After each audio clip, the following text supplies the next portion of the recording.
Yo, what's happening, guys? Coming at you from downforsoundshop.com. In this video, we're going to go over a couple of do's and don'ts when it comes to enclosures. But first, alright guys, let's dive right into this. We get a lot of questions about boxes and enclosures and stuff for different systems. But I would say the most important thing that you can do is look at your subwoofer's specs and go off of what is recommended for that subwoofer.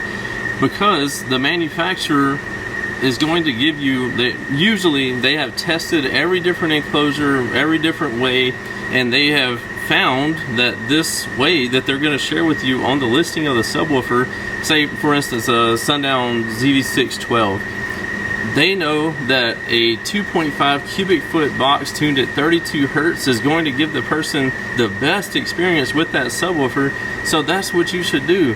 You have people like, oh, I want to put it in a sealed box. I'm going to increase the airspace to 5 cubic foot, like doing all this stuff. And I'm like, why? Why are you doing that? They have already done all the guesswork for you. So my recommendation, first and foremost, is to go with what the manufacturer has specifically stated that their subwoofer is going to perform best in. That's going to be your best bet. So that's going to be the biggest thing, do's and don'ts, in my opinion. But another one will be, if a subwoofer is primarily put or manufactured to be in a ported enclosure, don't get it and put it in a sealed enclosure. Like, don't do that, because obviously, one, it's not made to be put in a sealed enclosure, and it's more than likely not going to perform well. Yes, you can have like 4th orders, 6th orders, all these different things, but when it's going in a straight up sealed enclosure, like somebody's trying to throw it behind their seat or whatever in a sealed enclosure, it would sound so much better in a ported enclosure. Yes, usually the ported enclosure will be bigger, but that's what the subwoofer is designed for. If you want something to be in a sealed enclosure and take up less space, purchase a subwoofer that was more specifically made to go in a sealed enclosure. So, because they're going to have, usually a subwoofer that goes in a sealed enclosure is going to have a lot softer suspension, so it can get moving a lot easier with having all the back pressure on there. It doesn't need a lot of like really thick spiders, really heavy duty things like a ported subwoofer would need, and I guess in comparison to that. So listen to the manufacturers, and obviously if you're building a enclosure, or it also depends on what power you're going to be running, how big the subwoofers are, but the accuracy of the box is very important. So say for instance you want you're going to do like a low power setup, 500 watts.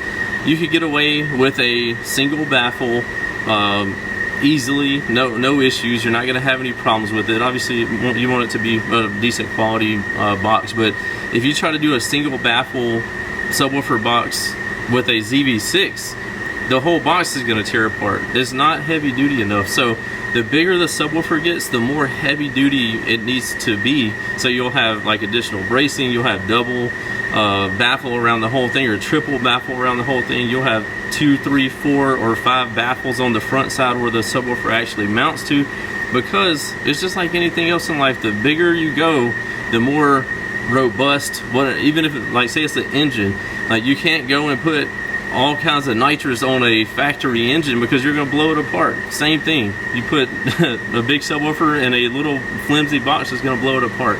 But anyway, that's going to be my biggest ones for your do's and don'ts on subwoofer boxes.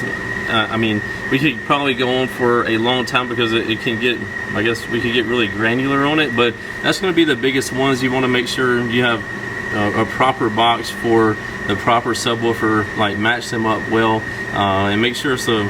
I mean, even if you're building a more budget-friendly one, do your best on it, or get a nice prefab or profab like we sell.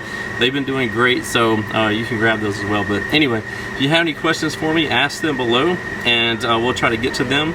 As always, we appreciate you here at Down for Sound. Hit us up, 702-701-9800, and I guess we'll see you in the next one. Later.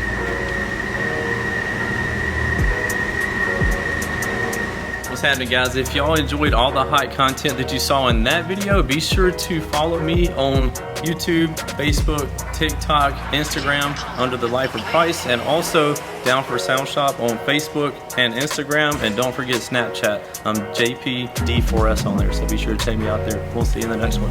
Later.